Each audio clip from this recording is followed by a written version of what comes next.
Hello friends, ડીઓડેપ વિશે તો તમે બધાએ સાંભળ્યું હશે કેમ કે ડીઓડેપ ઉપર એકદમ નવી નવી યુનિક વસ્તુઓ એકદમ સસ્તા ભાવે મળે છે. તો મેં પણ એક આ વેબસાઇટ જોઈ અને પછી મને થયું કે આ એકદમ સસ્તી વસ્તુ છે તો ચાલો ને ટ્રાય કરીએ કે સસ્તી વસ્તુ છે તો શું તેની ક્વોલિટી સારી છે. તો મેં પણ તેમાંથી બહુ બધી વસ્તુ મંગાવી લીધી અને અહીંયા ફક્ત 5 થી 10 રૂપિયામાં જ આ બધી વસ્તુઓ સ્ટાર્ટ થાય છે. અને પછી જ્યારે મને તેનું પાર્સલ રિસીવ થયું ને તો આ પાર્સલનું પેકિંગ તો એટલું મસ્ત હતું કે તમને જોઈને જ લાગે કે આપણી આ બધી જ વસ્તુની ક્વોલિટી ખૂબ જ સારી હશે અને અંદર કોઈ પણ વસ્તુ તૂટી પણ નહીં હોય. હવે પાર્સલ ખોલીને જોઈએ તો સૌથી ઉપર તો છે આ સ્ટીલનું ચોપિંગ બોર્ડ. જનરલી આપણે ચોપિંગ બોર્ડ પ્લાસ્ટિકનું યુઝ કરતા હોઈએ, પણ પ્લાસ્ટિકના ચોપિંગ બોર્ડ યુઝ કરતી વખતે થોડા પ્લાસ્ટિકના કણ તો આપણે જે ચોપિંગ કરીએ તેમાં એડ થઈ જ જતા હોય છે. એટલે મેં અહીંયા સ્ટીલનું ચોપિંગ બોર્ડ મંગાવ્યું અને આ સ્ટીલનું ચોપિંગ બોર્ડ એટલું મસ્ત છે કે વાપરવાની ખૂબ જ મજા આવશે. અને આ ચોપિંગ બોર્ડ મને 1000 કે 1500માં નહીં, ફક્ત 470 રૂપિયામાં જ પડ્યું છે. આ તો સૌથી મોંઘામાં મોંઘું ચોપિંગ બોર્ડ છે. આનાથી સસ્તા ચોપિંગ બોર્ડ પણ ડીઓડેપમાં મળે છે. અને ત્યાર પછી મેં નેક્સ્ટ વસ્તુ જે મંગાવી છે તે છે આ વિન્ડો ક્લિનિંગ બ્રશ.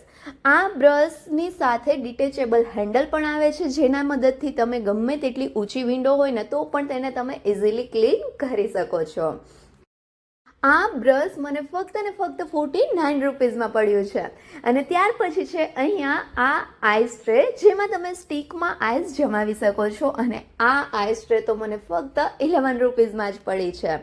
નેક્સ્ટ જે પ્રોડક્ટ છે તે છે વેસ્ટ બેગ હોલ્ડર, કે આ બેગમાં તમે બહુ બધી પોલિથીન ભેગી કરીને ભરી શકો છો અને નીચેથી પોલિથીન કાઢી શકો છો, જેના મદદથી પોલિથીન આજુબાજુમાં રખડશે નહીં અને આ બેગમાં ભરીને તમે ઇઝીલી પોલિથીનનો યુઝ કરી શકશો, જેની કિંમત છે 26 રૂપીઝ. અને ત્યાર પછી અહીંયા તમે જોઈ શકો છો કે આ મસ્ત ક્યુટ એવું કૂકી કટર છે, જેના મદદથી તમે કૂકીઝને ઇઝીલી શેપ આપી શકો છો. ત્યાર પછીની જે નેક્સ્ટ પ્રોડક્ટ છે તે છે ઇલેક્ટ્રિક મિલ્ક ફ્રોધર. આ ઇલેક્ટ્રિક મિલ્ક ફ્રોધર તો એટલી યુઝફુલ વસ્તુ છે અને આ તો મને ફક્ત 115 રૂપીઝમાં જ પડી છે, એટલે કે 115 રૂપિયામાં જ પડી છે. અને હવે આ ઇલેક્ટ્રિક મિલ્ક ફ્રોધરની આપણે ક્વોલિટી ચેક કરીએ તો અહીંયા સૌથી પહેલાં ગ્લાસમાં કોફી પાવડર, ખાંડ અને થોડું એવું ગરમ પાણી લઈ લઈશું અને ત્યાર પછી હવે સ્ટાર્ટ કરીશું આ ફ્રોધરનો યુઝ. તો આ ફ્રોધરને તમે પહેલાં લો સ્પીડ ઉપર ચલાવવું, પછી ધીમે ધીમે તેની સ્પીડ વધારીને આપણે કોફી બીટ કરીશું. તો અહીંયા તમે જોઈ શકો છો કે થોડી જ વારમાં આપણી આ કોફી મસ્ત રીતે બીટ થઈ ગઈ છે. હવે તમને અહીંયા બતાવું કે આ કોફી કેટલી મસ્ત રીતે બીટ થઈ છે કે ગ્લાસને તમે ઊંધો કરશો ને તો પણ તે નીચે નહીં પડે. એના ઉપરથી જ તમને આ ફ્રોધરનું રિઝલ્ટ ખબર પડી ગઈ હશે કે આ મિલ્ક ફ્રોધરની ક્વોલિટી એકદમ મસ્ત છે. અને હવે જે આપણી લાસ્ટવાળી પ્રોડક્ટ છે ને એ તો મારી બધાથી ફેવરેટ પ્રોડક્ટ છે. વાવ, અહીંયા તમે જોઈ શકો છો કે આ ક્લે ટી સેટ કેટલો મસ્ત ક્યુટ છે અને તેની આ મસ્ત નાની નાની ક્યુટ કેટલ તો એટલી મસ્ત છે ને કે જોઈને જ મજા આવી ગઈ. આ ક્લે કેટલને તમે ઇઝીલી ક્લીન કરી શકો છો અને તેની સાથેના નાના નાના મિની કપ.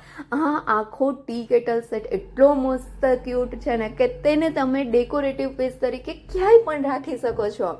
અને આ કેટલ સેટ તો તમને બિલીવ જ નહીં થાય એટલી મસ્ત પ્રાઇઝમાં મળ્યો છે. તેની પ્રાઇસ તો ફક્ત ને ફક્ત 113 એટલે કે 113 રૂપીઝ જ છે. આ બધી જ પ્રોડક્ટની લિંક મેં નીચે ડિસ્ક્રિપ્શનમાં આપેલી છે, તમે ઇઝીલી ડીઓડેપમાંથી મંગાવી શકો છો. તમને વિડીયો કેવો લાગ્યો તે મને કમેન્ટ કરીને જરૂરથી કહેજો.